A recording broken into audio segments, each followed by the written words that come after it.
당신이 내 인생을 가져갔을 때 나는 끝났다고 생각했어요. 그런데 이상하게도 그때부터 내 인생이 시작됐더라고요. 여보, 오늘 또 미숙이 언니 만났어요. 박동주는 넥타이를 풀면서 대답하지 않았습니다. 윤서연은 그 침묵에 익숙했고 그래서 더 이상 묻지 않았습니다. 싱크대 앞에 서서 저녁 설거지를 하는 동안 서연의 손은 기계처럼 움직였습니다. 그릇을 헹구고 닦고 제자리에 올려놓는 동작들이 30년이라는 시간만큼 몸에 배어 있었습니다. 창문 너머로 보이는 아파트 불빛들이 하나둘 꺼져가는 걸 바라보면서 그녀는 문득 오늘이 며칠인지도 기억나지 않는다는 사실을 깨달았습니다.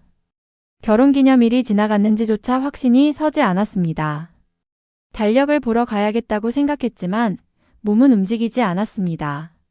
어차피 기억해도 아무것도 달라지지 않는다는 걸 오래전부터 알고 있었기 때문입니다. 서연은 스스로를 불행하다고 생각한 적이 없었습니다.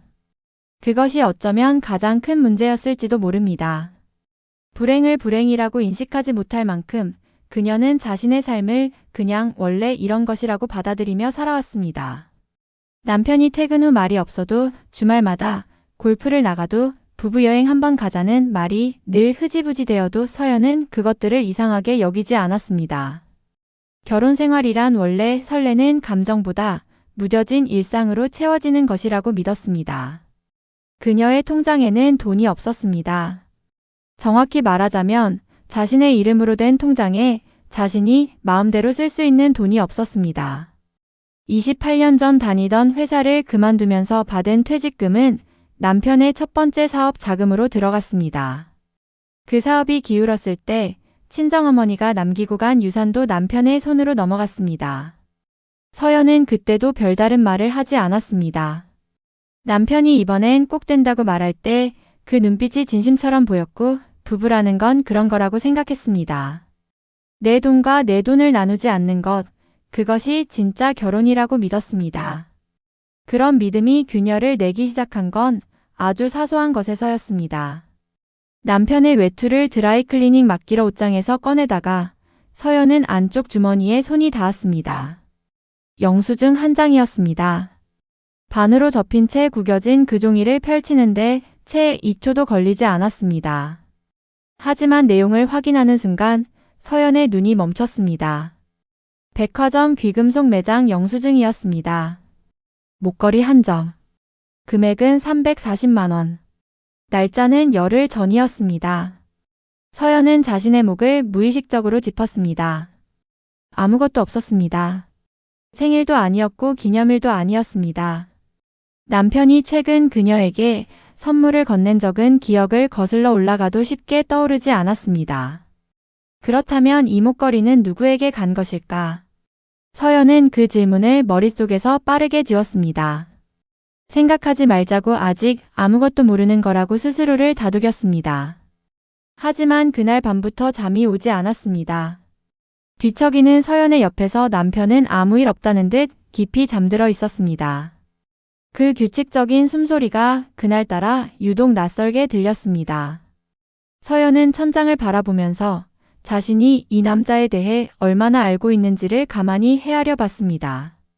30년을 함께 살면서 그의 아침 식사 취향, 싫어하는 냄새, 잠버릇은 알았지만 정작 그의 마음이 지금 어디를 향하고 있는지는 알 수 없었습니다.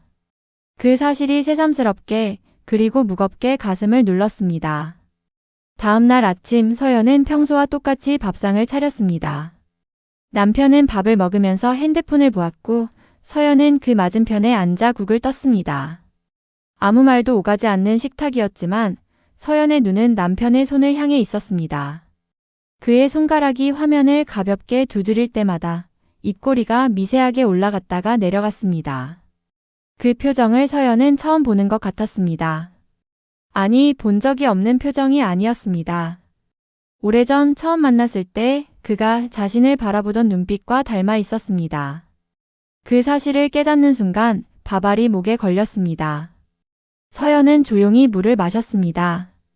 남편은 눈치채지 못했습니다.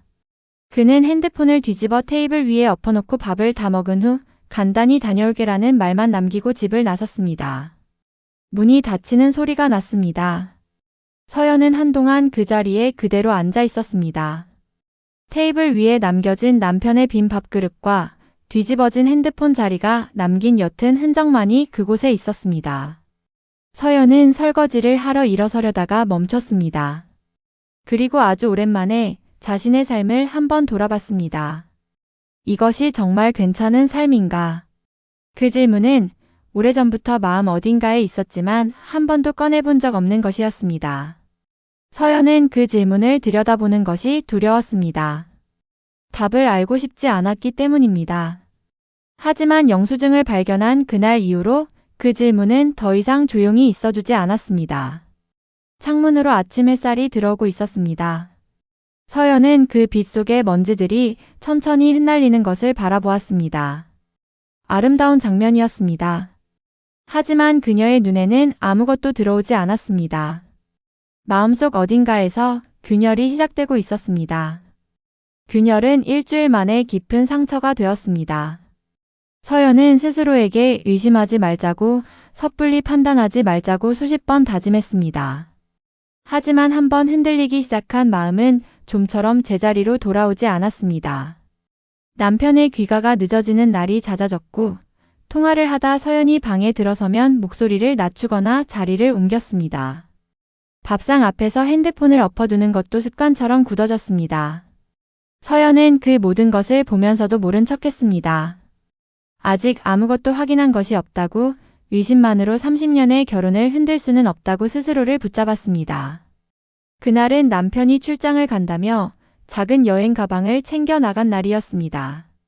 이틀 뒤 돌아온다고 했습니다. 서연은 남편이 나간 후 거실을 청소하다가 소파 쿠션 밑에서 태블릿 하나를 발견했습니다. 남편이 두고 간 것이었습니다. 평소 잘 쓰지 않는 기기라 서연도 존재를 잊고 있었습니다. 화면을 켜자 잠금 없이 바로 열렸습니다. 메시지 앱이 알림 표시와 함께 화면 위에 떠 있었습니다. 서연은 잠시 그 화면을 바라봤습니다. 열어보지 말아야 한다는 생각이 들었습니다. 열어보면 안 된다는 것도 알았습니다. 하지만 손가락은 이미 화면을 누르고 있었습니다. 메시지는 총 수백 개였습니다. 서연은 처음 몇 줄만 읽었습니다. 그것만으로도 충분했습니다. 보낸 사람의 이름은 오미숙이었습니다. 30년 지기 친구. 서연이 힘들 때 가장 먼저 전화했던 사람. 남편이 사업에 실패해 술을 마시고 들어오던 날 서연의 울음을 밤새 받아준 사람. 아이도 없이 둘만 살면서 외롭지 않느냐고 물을 때마다 괜찮아, 내가 있잖아라고 대답해주던 사람. 그 사람의 이름이 그 대화창 속에 있었습니다. 내용은 굳이 자세히 읽지 않아도 됐습니다. 단어 하나하나가 서연의 가슴에 박혔습니다. 두 사람이 주고받은 문장들은 오랜 시간에 걸쳐 쌓인 것들이었습니다. 가장 최근 메시지의 날짜는 사흘 전이었고 그 내용 중에는 이번 주말에 별장이라는 단어가 있었습니다. 서연은 태블릿을 소파 위에 내려놓았습니다. 손이 떨리지 않았습니다. 오히려 이상할 만큼 모든 것이 고요했습니다. 눈물도 나오지 않았습니다. 다만 심장 어딘가에서 무언가가 아주 천천히 무너지는 소리가 들리는 것 같았습니다. 거대한 구조물이 한꺼번에 쏟아지는 소리가 아니라 오래된 벽이 조용히 가루가 되는 소리였습니다.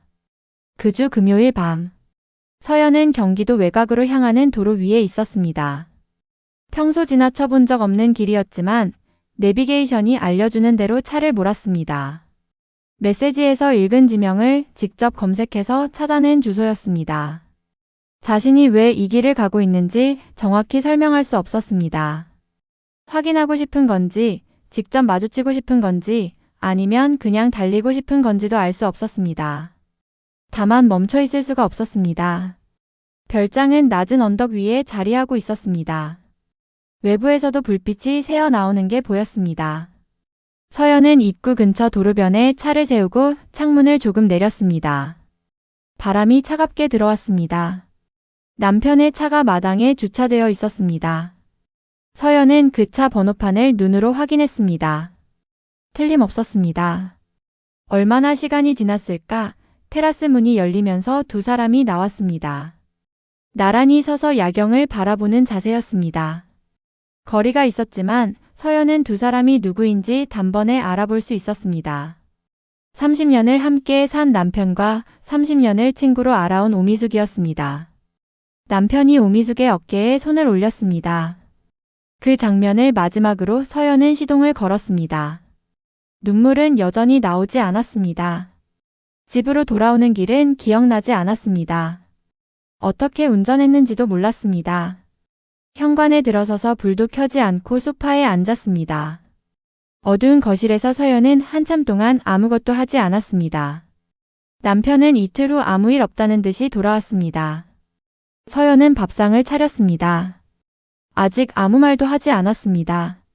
말을 꺼내는 순간 이 집에서의 모든 것이 달라진다는 걸 알았기 때문입니다. 서연은 그 달라짐이 무서웠습니다. 불행한 삶이라도 익숙한 삶이 낯선 자유보다 덜 무서울 수 있다는 것을 그녀는 몸으로 알고 있었습니다. 하지만 남편이 먼저 말을 꺼냈습니다. 식사를 마치고 수저를 내려놓으면서 그는 서연을 바라봤습니다. 그 눈빛에는 미안함도 머뭇거림도 없었습니다. 이제 각자 인생 살자. 짧은 문장이었습니다. 하지만 그 안에는 30년이 들어 있었습니다. 서연은 아무 말도 하지 못했습니다. 남편은 안방으로 들어가더니 미리 싸두었던 짐 가방을 끌고 나왔습니다. 그리고 현관 서랍에서 서연의 인감도장을 챙겼습니다. 서연 명의로 된 통장도 가방 속으로 들어갔습니다. 그것이 자신의 것이라고 항의할 새도 없었습니다. 남편은 이미 오래전부터 준비해온 사람처럼 조용하고 빠르게 움직였습니다. 현관문이 닫혔습니다. 서연은 그 문을 바라보았습니다. 마침내 눈물이 났습니다. 하지만 소리는 내지 않았습니다. 아무도 없는 집에서 혼자 우는 것에도 소리를 삼키는 것에도 이미 익숙한 사람처럼 그녀는 그저 조용히 울었습니다. 그날 밤 서연은 아무것도 먹지 않았습니다. 물도 마시지 않았습니다. 불도 켜지 않은 채 소파에 웅크려 앉아서 바깥에서 들려오는 자동차 소리와 이웃집 텔레비전 소리가 벽을 타고 흘러드는 것을 그냥 들었습니다. 세상은 아무것도 달라지지 않은 채 돌아가고 있었습니다. 누군가는 웃고 누군가는 밥을 먹고 누군가는 아이를 재우고 있을 것이었습니다. 그 평범한 소음들이 그날 밤 서연에게는 무척 낯선 언어처럼 들렸습니다. 밤이 깊어질수록 집 안이 더 좁아지는 것 같았습니다. 30년의 흔적이 담긴 커튼, 두 사람이 함께 고른 식탁, 남편의 손때가 묻은 리모컨까지 모든 것이 서연을 짓누르는 것만 같았습니다. 이 공간에 더 이상 있을 수가 없었습니다. 가방을 챙기려다 멈췄습니다. 무엇을 가져가야 할지 알 수 없었습니다. 결국 지갑과 핸드폰만 들었습니다.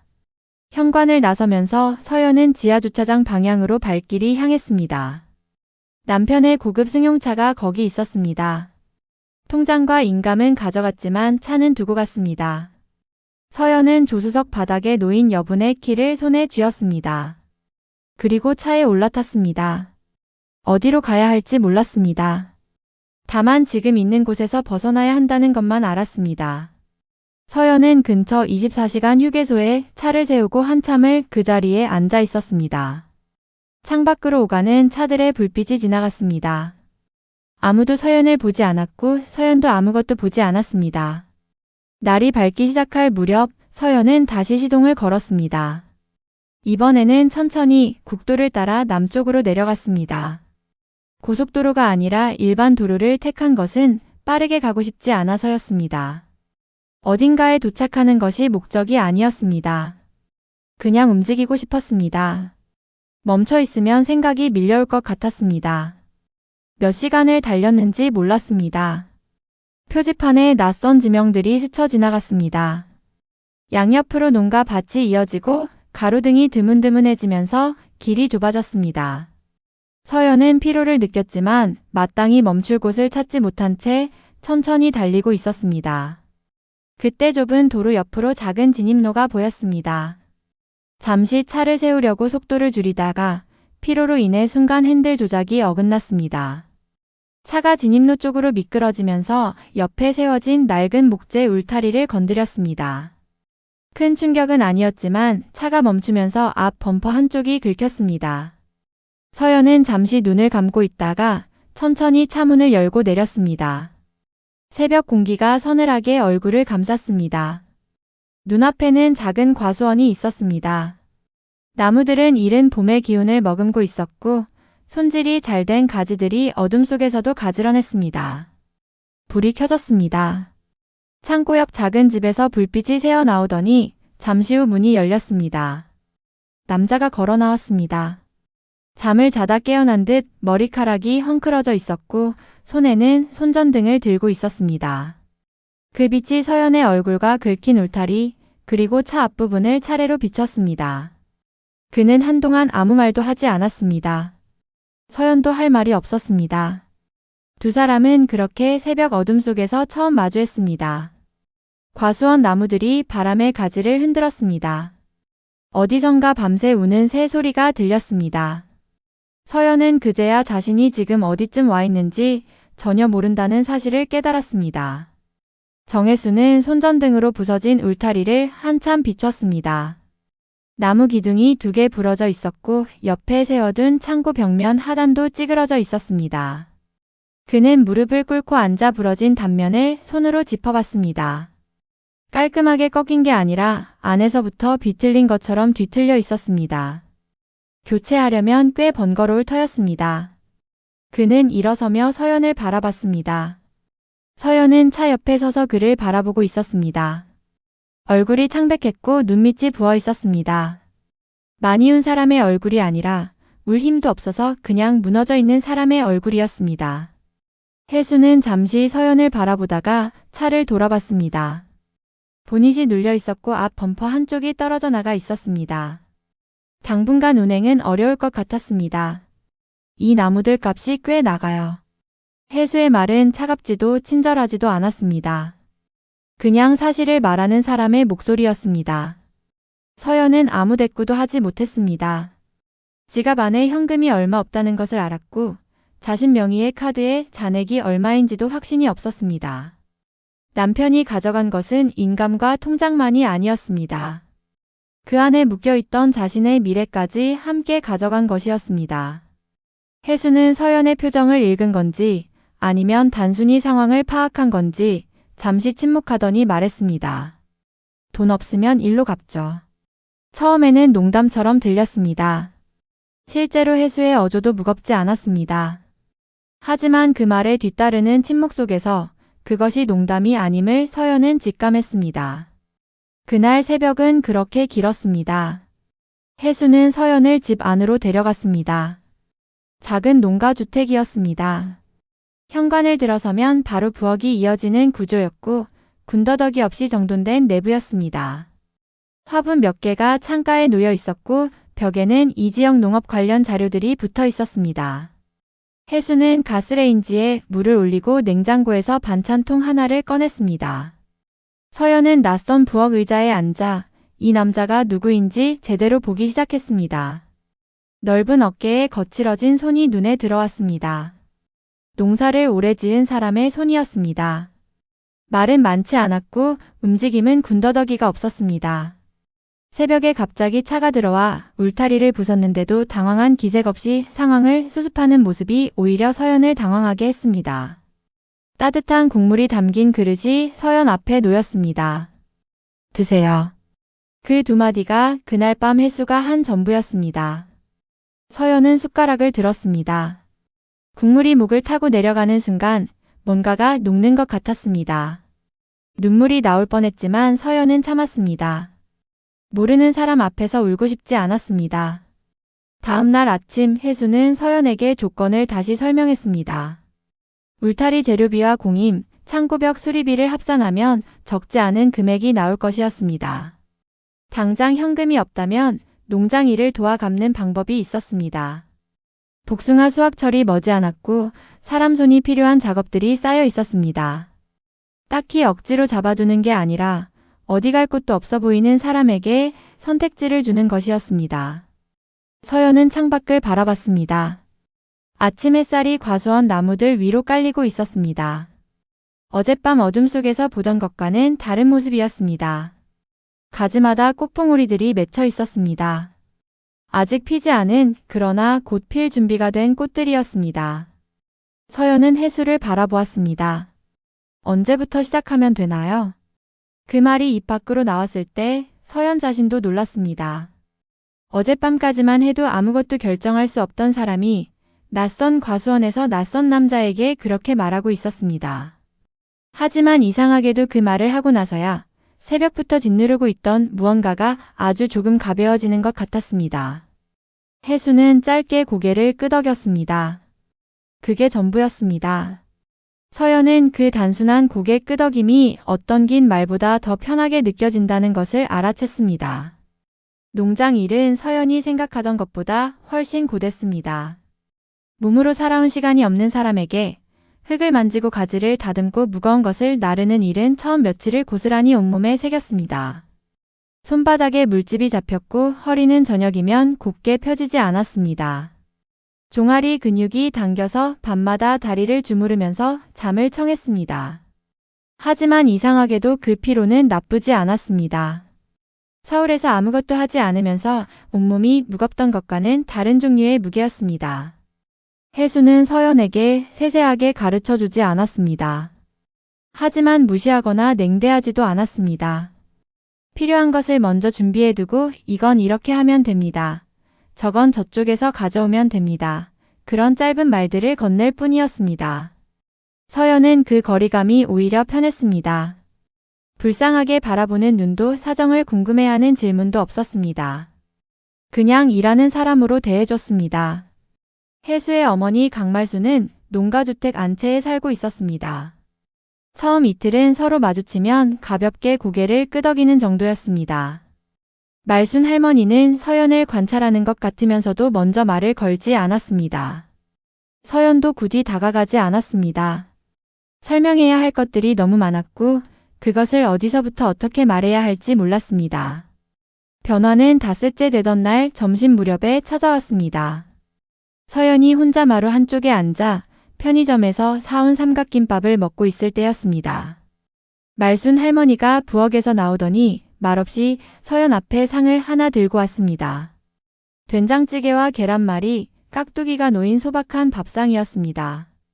그리고는 아무 말도 없이 맞은편에 앉았습니다. 서연은 감사합니다 라고 말했습니다. 말순 할머니는 고개를 들어 서연의 얼굴을 한참 바라봤습니다. 오래 들여다보는 눈이었습니다. 판단하는 눈이 아니라 오래된 것을 알아보는 눈이었습니다. 마음에 바람이 많이 불었구먼. 그 말이 나오는 순간 서연의 가슴 어딘가에서 무언가가 터졌습니다. 참으려 했습니다. 낯선 사람 앞에서 아직 아무것도 설명하지 않은 사람 앞에서 울고 싶지 않았습니다. 하지만 그 짧은 한마디가 30년의 어떤 지점을 정확하게 건드린 것 같았습니다. 아무도 알아주지 않아서 혼자 끌어안고 있던 것, 불행하다고 말하지 못해서 괜찮다고만 해왔던 것, 그 모든 것이 말순 할머니의 그 한마디에 뚫린 것처럼 흘러나왔습니다. 서연은 소리 없이 울었습니다. 밥상 앞에서 숟가락을 든 채로 어깨를 들썩이지도 않으면서 그냥 눈물이 볼을 타고 흘러내렸습니다. 말순 할머니는 아무 말도 하지 않았습니다. 자리를 피하지도 않았습니다. 그냥 맞은편에 앉아서 된장찌개 뚜껑을 열어주고 계란말이, 접시를 조금 더 가까이 밀어줬습니다. 밥 먹어야 힘이 나지. 그 말이 전부였습니다. 서연은 눈물을 닦고 밥을 먹었습니다. 된장찌개는 짜지도 싱겁지도 않았습니다. 계란말이는 안에 파가 들어 있었고 깍두기는 잘 익어 있었습니다. 그 평범한 음식들이 서연에게는 오랜만에 누군가가 차려준 밥상처럼 느껴졌습니다. 30년 동안 매일 밥상을 차렸지만 누가 서연을 위해 밥상을 차려준 기억은 흐릿했습니다. 그날 이후 말순 할머니는 점심마다 서연을 밥상으로 불렀습니다. 두 사람 사이의 대화는 처음에는 아주 짧았습니다. 날씨 이야기, 나무 이야기, 복숭아가 올해는 잘 자라고 있다는 이야기.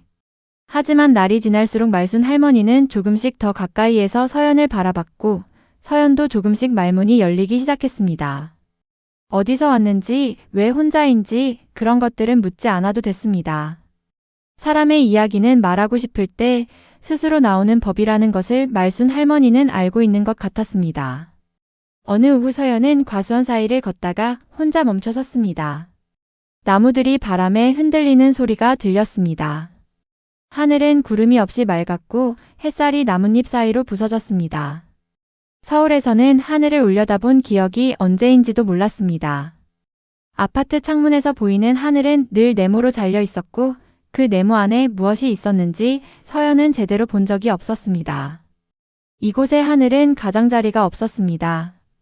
서연은 한참 그 하늘을 바라봤습니다. 그러다 자신이 지금 처음으로 숨을 제대로 쉬고 있다는 것을 느꼈습니다. 30년 동안 아주 얕게 꼭 필요한 만큼만 숨을 쉬어왔던 것 같았습니다. 그것이 이제야 길고 천천히 열리는 느낌이었습니다. 멀리서 해수가 나무 사이를 걸어오는 것이 보였습니다. 그는 서연이 서 있는 것을 보고도 서두르지 않았습니다. 가까이 와서는 나무 한 그루를 가볍게 짚으며 말했습니다. 이 나무 올해 첫 수확이에요. 잘 버텼어요. 서연은 그 나무를 바라봤습니다. 다른 나무들보다 조금 작고 가늘었지만 꽃봉오리들이 잔뜩 맺혀 있었습니다. 잘 버텼다는 말이 나무에게 하는 말인지 다른 무언가에게 하는 말인지 서연은 구분하지 않기로 했습니다. 그냥 고개를 한번 끄덕였습니다. 그것으로 충분했습니다. 농장 생활이 한 달을 넘어갈 무렵 서연은 조금씩 이곳의 리듬에 몸을 맞춰가고 있었습니다. 해가 뜨기 전에 일어나 마당을 쓸고 해수와 함께 과수원을 돌며 나무 상태를 확인하고 오전 내내 몸을 쓰다가 점심에는 말순 할머니의 밥상 앞에 앉는 것이 하루의 틀이 되었습니다. 서울에서의 삶과는 모든 것이 달랐습니다. 알람 없이 눈이 떠졌고 저녁이 되면 자연스럽게 졸음이 왔습니다. 몸이 땅의 시간에 맞춰지는 것 같았습니다. 하지만 마음이 완전히 가라앉은 것은 아니었습니다. 조용한 밤이면 생각들이 밀려왔습니다.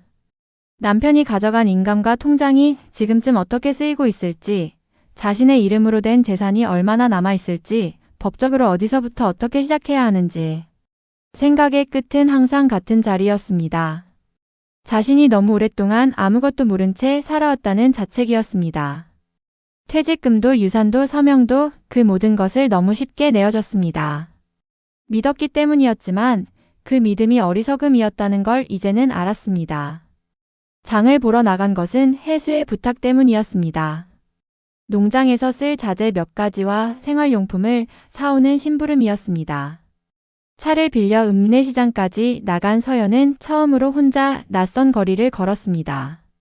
좌판이 늘어선 재래시장 골목을 지나는데 어디선가 익숙한 이름이 들려왔습니다. 처음에는 잘못 들은 줄 알았습니다. 하지만 옆 좌판 아주머니들이 나누는 이야기를 멈춰서 들으니 분명히 그 이름이었습니다. 바닷가 쪽에 새로 생긴 고급 펜션 이야기였습니다. 서울에서 내려온 사람들이 운영하는데 규모도 크고 인테리어도 고급스럽다고 했습니다. 개업 준비가 한창이라는 소식이었습니다. 거기 남자 사장이 서울서 사업하다 왔다더만. 옆에 여자도 같이 운영한다던데 부부간지 뭔지. 서연의 발이 멈췄습니다. 시장 아주머니 한 명이 핸드폰을 꺼내 사진을 보여주며 말했습니다. 펜션 외관 사진이었습니다. 바다가 보이는 언덕 위에 지어진 건물이었고 간판에는 영문으로 된 이름이 새겨져 있었습니다. 사진 속에 찍힌 두 사람의 얼굴까지는 알아보기 어려웠지만 서연은 알 수 있었습니다. 박동준과 오미숙이었습니다. 손에 들고 있던 장바구니가 묵직하게 느껴졌습니다. 서연은 조용히 그 자리를 벗어났습니다. 시장 골목 끝 벤치에 앉아서 한동안 아무것도 하지 않았습니다. 사람들이 지나다니고 상인들의 목소리가 섞여 들렸습니다. 그 소음 속에서 서연의 머릿속은 오히려 고요했습니다. 분노가 없었던 건 아닙니다. 다만 처음에는 그것이 분노인지 몰랐습니다. 가슴 밑바닥에서 천천히 올라오는 그 감정은 뜨거운 것이 아니라 차가운 것에 가까웠습니다. 오래 참아온 것들이 차갑게 굳어버린 감정이었습니다. 서연은 그것을 손으로 집듯 가만히 느꼈습니다. 자신의 퇴직금으로, 자신의 유산으로 그 돈이 저 펜션 어딘가에 스며들어 있을 것이었습니다. 그 생각이 들자 비로소 분노가 명확해졌습니다. 농장으로 돌아온 서연은 해수를 찾았습니다. 그는 창고 앞에서 농기구를 손질하고 있었습니다. 서연이 다가오자 그는 손을 멈추고 얼굴을 들었습니다. 서연의 표정에서 무언가를 읽은 것인지 먼저 말을 하지 않고 기다렸습니다. 서연은 오늘 시장에서 들은 이야기를 전했습니다. 담담한 목소리로 말하려 했지만 중간쯤에서 목이 잠겼습니다. 그래도 끝까지 말했습니다. 저 사람들 그냥 두고 싶지 않아요. 그 말이 나온 순간 서연 스스로도 놀랐습니다. 복수를 바라는 것인지, 억울함을 풀고 싶은 것인지, 아니면 그냥 자신이 잃어버린 것들을 되찾고 싶은 것인지 정확하지 않았습니다.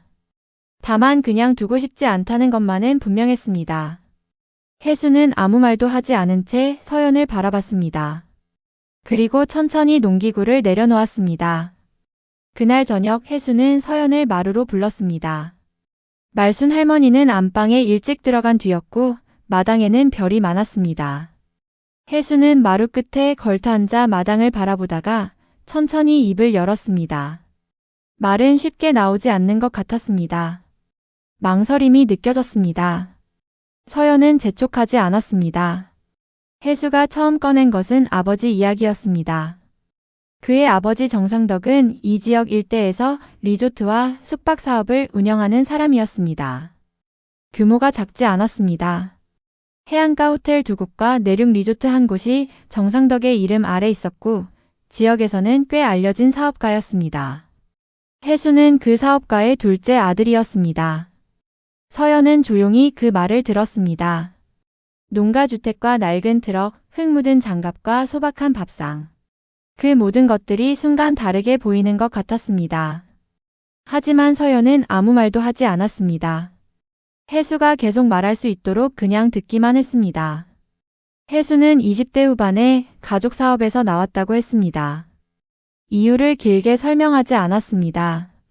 다만 사업 방식에서 아버지와 맞지 않는 부분이 있었고 첫째 형이 사업을 이어가는 것이 더 자연스러운 구조였다고 했습니다.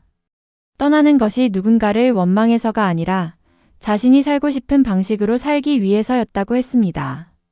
이 과수원은 혜수가 직접 읽어온 것이었습니다. 처음에는 작은 밭으로 시작했고 몇 년에 걸쳐 복숭아 나무를 심고 키웠습니다. 어머니 말순 할머니는 큰 집을 마다하고 아들이 있는 이곳으로 내려왔습니다. 둘이서 조용히 사는 삶이 혜수에게는 충분했습니다. 세상이 알아주든 말든 자신의 손으로 키운 것들이 자라는 것을 보는 것이 좋았습니다. 그런데 왜 이 이야기를 지금 꺼내는 것인지 서연은 들으면서 짐작하고 있었습니다. 혜수는 잠시 마당을 바라보다가 말을 이었습니다. 아버지 사업 쪽에 아직 연결이 닿는 사람들이 있었습니다. 법률 쪽, 재무 쪽, 그리고 이 지역 행정과 연관된 사람들이었습니다. 가족 사업을 떠났다고 해서 그 인맥까지 끊어진 것은 아니었습니다. 혜수는 그것을 거의 쓰지 않고 살아왔지만 쓸 수 없는 것도 아니었습니다. 서연의 남편이 운영했다는 사업체, 불투명하게 흘러간 자금들, 서연의 이름으로 넘어갔다가 사라진 재산.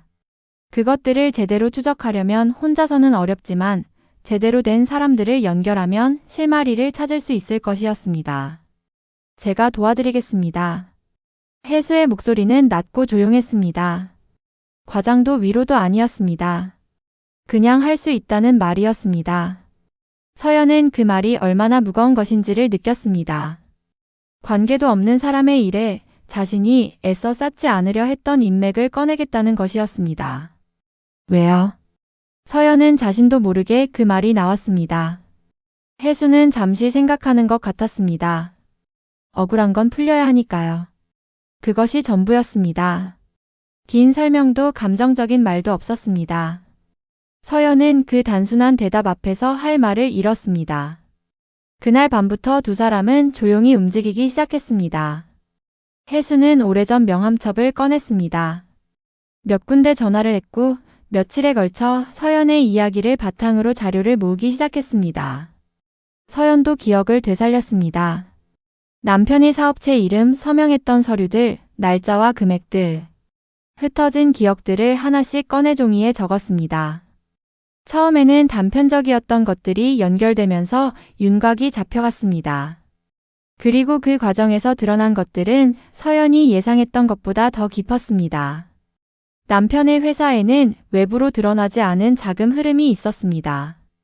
투자금 명목으로 들어온 돈이 실제 사업에 쓰이지 않고 다른 계좌를 통해 빠져나간 흔적들이 있었습니다. 서연의 이름으로 된 부동산이 서연도 모르는 사이에 담보로 잡혀 있었던 것도 확인됐습니다. 퇴직금과 유산은 이미 오래전에 흔적도 없이 사라진 상태였습니다. 그 서류들을 한 장 한 장 확인하는 동안 서연은 울지 않았습니다. 분노도 크게 치솟지 않았습니다. 다만 아주 차갑고 조용한 결심이 자리를 잡았습니다. 그냥 두지 않겠다는 것이었습니다. 과수원에는 복숭아 꽃이 피기 시작했습니다. 이른 봄의 끝과 늦봄의 시작 사이 분홍빛 꽃들이 나뭇가지마다 매달렸습니다. 말순 할머니는 매년 이맘때가 제일 좋다고 했습니다. 꽃이 피어야 열매가 열리는 것이니까 이 시간이 사실은 시작이라고 했습니다. 서연은 그 꽃들을 바라보면서 자신에게도 지금이 그런 시간일 수 있다고 생각했습니다. 펜션 개업 행사 날은 맑았습니다. 바다에서 불어오는 바람이 깃발들을 흔들었고 주차장에는 이른 시간부터 차들이 들어서고 있었습니다. 초대장을 받은 지역 인사들과 사업 관계자들이 하나둘 행사장 안으로 들어갔습니다. 테이블마다 꽃이 놓여 있었고 입구에는 펜션 이름이 새겨진 현수막이 걸려 있었습니다. 누가 봐도 공을 들인 자리였습니다. 서연은 주차장 가장자리에 차를 세우고 잠시 그 모습을 바라봤습니다. 심장이 빠르게 뛰지 않았습니다. 오히려 이상할 만큼 고요했습니다. 지난 몇 주 동안 혜수와 함께 준비해온 것들이 머릿속에 정리된 채로 있었고 오늘 자신이 무엇을 해야 하는지도 분명했습니다. 서연은 거울을 한번 보았습니다. 농장 생활로 얼굴이 조금 탔고 손도 거칠어져 있었습니다. 하지만 눈빛은 달라져 있었습니다. 한 달 전 밤새 울다 과수원 울타리를 들이받던 그 눈빛이 아니었습니다. 차문을 열고 나섰습니다. 행사장 입구에서 안내 직원이 초대장을 확인했습니다. 서연은 초대장이 없었습니다. 하지만 직원이 제지하기 전에 이미 안으로 들어서 있었습니다. 큰 목소리도 저돌적인 몸짓도 아니었습니다. 그냥 여기 올 이유가 있는 사람처럼 자연스럽게 걸어 들어갔습니다. 행사장은 생각보다 넓었습니다. 통유리 너머로 바다가 보였고 오픈 형식으로 꾸며진 공간에는 이미 많은 사람들이 모여 있었습니다. 서연은 사람들 사이를 천천히 걸었습니다. 아는 얼굴들이 있었습니다. 남편의 옛 사업지인 몇몇이 보였고 한때 명절마다 함께 밥을 먹던 부부도 있었습니다. 그들은 서연을 알아보지 못하는 것 같았습니다. 그리고 무대 앞쪽에 두 사람이 있었습니다. 박동준은 짙은 남색 재킷을 입고 있었습니다. 오미숙은 그 옆에서 밝은색 원피스 차림이었습니다. 두 사람은 손님들과 악수를 나누며 웃고 있었습니다. 그 웃음이 자연스러웠습니다. 오래 연습한 것처럼 혹은 정말 아무 일도 없었던 것처럼. 서연은 그 모습을 보면서도 흔들리지 않았습니다. 천천히 앞으로 걸어갔습니다. 두 사람이 서연을 알아본 것은 불과 몇 발자국 앞이었습니다. 박동준의 얼굴에서 웃음이 사라졌습니다. 오미숙은 손에 들고 있던 음료잔을 놓칠 뻔했습니다. 주변 사람들은 아직 무슨 일인지 몰랐습니다. 서연은 멈추지 않았습니다. 두 사람 앞에 서서 조용히 그들을 바라봤습니다. 분노로 떨리는 목소리가 아니었고 울음이 섞인 말도 아니었습니다. 오랜만이네요. 그 세 마디가 공기 속에 놓였습니다. 박동준이 뭔가 말하려고 입을 열었습니다. 하지만 그 순간 행사장 정면 스크린이 켜졌습니다. 처음에는 사람들이 개업 홍보 영상이 시작되는 줄 알았습니다. 하지만 화면에 나타난 것은 그것이 아니었습니다. 숫자들과 계좌 이동 내역, 법인 서류들이 차례로 펼쳐졌습니다. 투자금 명목으로 모인 돈이 실제 사업이 아닌 다른 경로로 빠져나간 흐름이 도표로 정리되어 있었습니다. 서연의 이름으로 된 부동산이 동의 없이 담보로 잡힌 서류도 있었습니다. 날짜와 금액, 계좌 번호가 선명했습니다. 행사장이 조용해졌습니다. 웅성거리는 소리가 시작된 것은 몇 초 후였습니다. 사람들이 스크린을 보다가 박동준을 바라봤습니다. 누군가는 자리에서 일어섰고 누군가는 핸드폰을 꺼냈습니다. 박동준의 얼굴이 굳어 있었습니다. 오미숙은 서연을 바라봤습니다. 그 눈빛에는 복잡한 것들이 뒤섞여 있었습니다. 당혹감인지 두려움인지 아니면 아직도 뭔가를 계산하는 것인지 알 수 없었습니다. 서연은 그 눈을 피하지 않았습니다. 30년의 시간이 그 눈빛 속에 있었지만 서연은 더 이상 그 시간에 흔들리지 않았습니다. 잠시 후 행사장 입구로 관계기관 직원들이 들어왔습니다. 그들은 조용하고 절차적으로 움직였습니다. 큰 소란은 없었습니다. 다만 행사는 그 자리에서 끝났습니다. 테이블 위에 꽃들과 정갈하게 놓인 음식들이 그대로인 채로 사람들이 하나둘 자리를 떴습니다. 박동준은 직원들과 함께 자리를 옮겼습니다. 오미숙도 그 뒤를 따랐습니다. 서연은 그 자리에 서 있었습니다. 무대 앞에 혼자 남은 것처럼 보였지만 실은 처음으로 가장 단단하게 서 있는 느낌이었습니다. 오랫동안 남의 결정에 따라 흔들려왔던 삶이 오늘은 자신이 선택한 자리에 서 있었습니다. 통유리 너머 바다가 보였습니다. 서연은 그 바다를 한참 바라봤습니다. 그리고 아주 천천히 길게 숨을 내쉬었습니다. 소리 없는 숨이었습니다. 하지만 그 숨 안에는 30년 동안 참아온 것들이, 억눌러왔던 것들이, 말하지 못했던 것들이 조금씩 녹아 흘러가고 있었습니다. 아무 말도 하지 않아도 됐습니다. 이미 충분했습니다. 그날 이후로 일들은 빠르게 정리되기 시작했습니다. 법적인 절차는 서연이 생각했던 것보다 복잡했지만 해수가 연결해준 사람들이 곁에 있었습니다. 재무 쪽 전문가가 자금 흐름을 정리했고 법률 담당자가 서연 명의로 묶여있던 재산 관계를 하나씩 풀어나갔습니다. 서연은 매번 서류를 직접 읽었습니다. 예전처럼 잘 모르니까 당신이 알아서 해줘 라는 말은 하지 않았습니다. 이해가 될 때까지 물었고 확인이 될 때까지 서명하지 않았습니다. 박동준의 사업체는 수사가 시작되면서 내부 구조가 드러났습니다. 투자자들에 대한 피해도 적지 않았고 서연 외에도 피해를 입은 사람들이 있었습니다.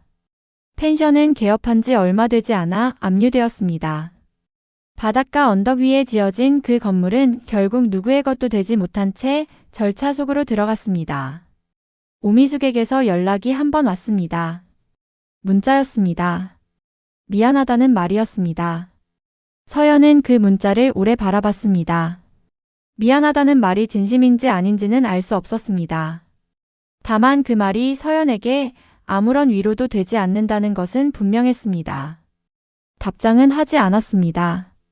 답장을 하지 않는 것이 화가 나서가 아니라 그냥 더 이상 그 관계에 무게를 두고 싶지 않아서였습니다. 잃어버렸던 재산 일부는 돌아왔습니다. 전부는 아니었습니다. 이미 사라진 것들은 되돌아오지 않았습니다.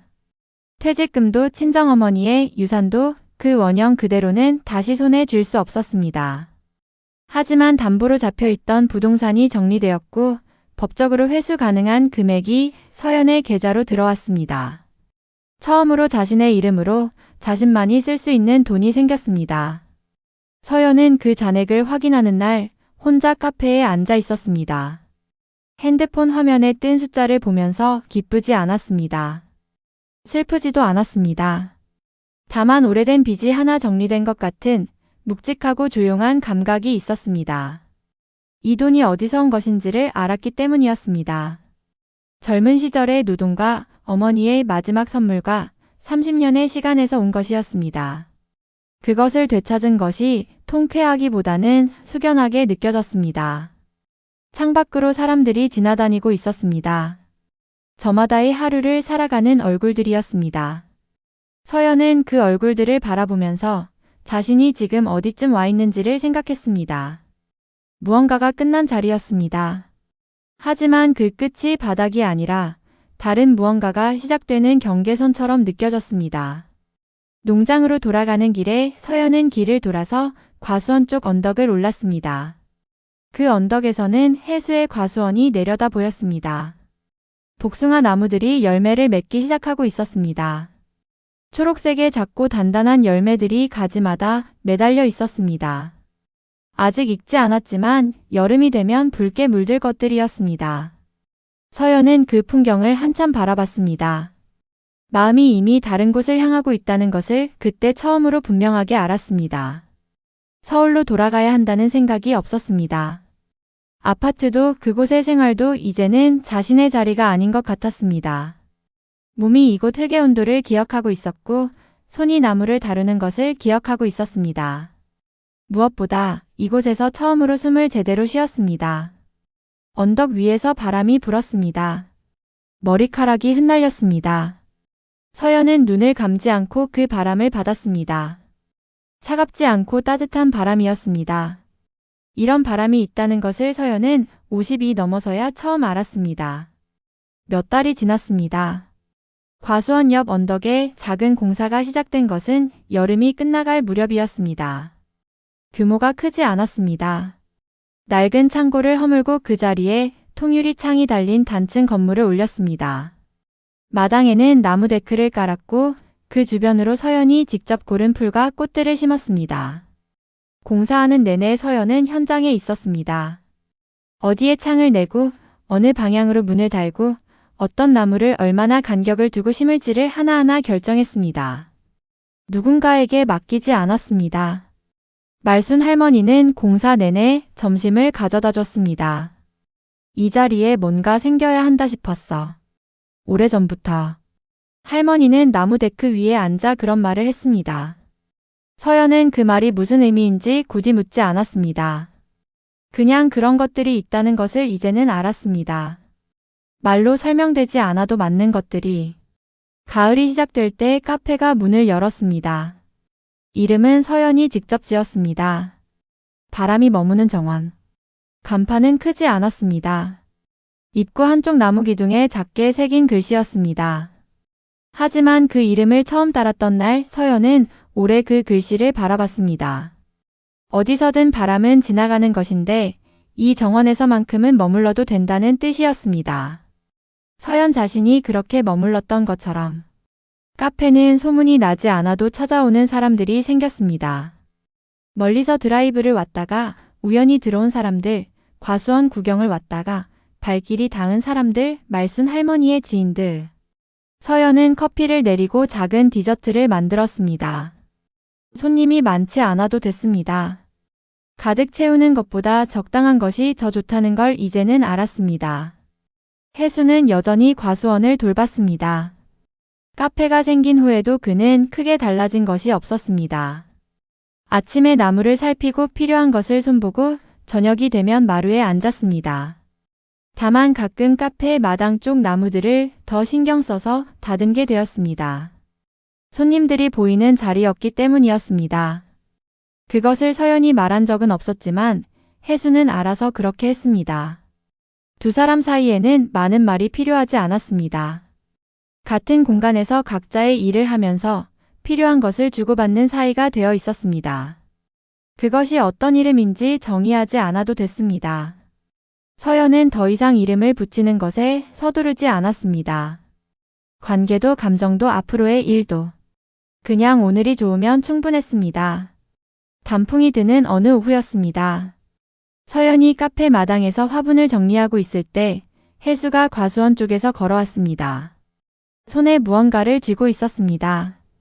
가까이 오자 그것이 보였습니다. 작은 나무 반지였습니다. 과수원에서 잘라낸 나뭇가지로 직접 깎아 만든 것이었습니다.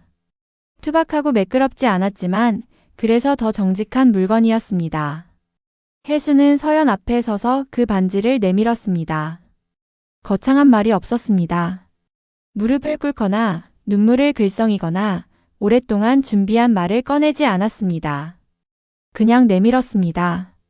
그리고 조용히 말했습니다. 이 정원 같이 가꾸실래요? 서연은 그 반지를 바라봤습니다. 나무결이 그대로 살아있는 반지였습니다. 완벽하지 않았고 세련되지 않았습니다. 하지만 이 과수원의 나무에서 온 것이었고 이 사람의 손에서 만들어진 것이었습니다. 서연은 그 사실이 어떤 금과 보석보다 무겁게 느껴졌습니다. 손을 내밀었습니다. 혜수가 반지를 끼워줬습니다. 딱 맞았습니다. 서연은 미소를 지었습니다. 말이 필요 없는 미소였습니다. 30년 동안 참았던 것들이 다 풀리고 잃어버렸다고 생각했던 것들이 사실은 다른 모양으로 돌아온 것을 아는 사람의 미소였습니다. 마당의 나무들이 바람에 흔들렸습니다. 단풍이 몇 장이 천천히 떨어졌습니다. 말순 할머니가 카페 창문 너머로 그 모습을 보다가 조용히 웃었습니다. 아무도 그 웃음을 알아채지 못했지만 할머니는 오래전부터 이날이 올 것을 알고 있었던 것처럼 그냥 자연스럽게 웃었습니다. 바람이 불었습니다. 그 바람은 지나가지 않았습니다. 정원 위에 천천히 머물렀습니다. 서연의 인생에 더 이상 폭풍은 없었습니다.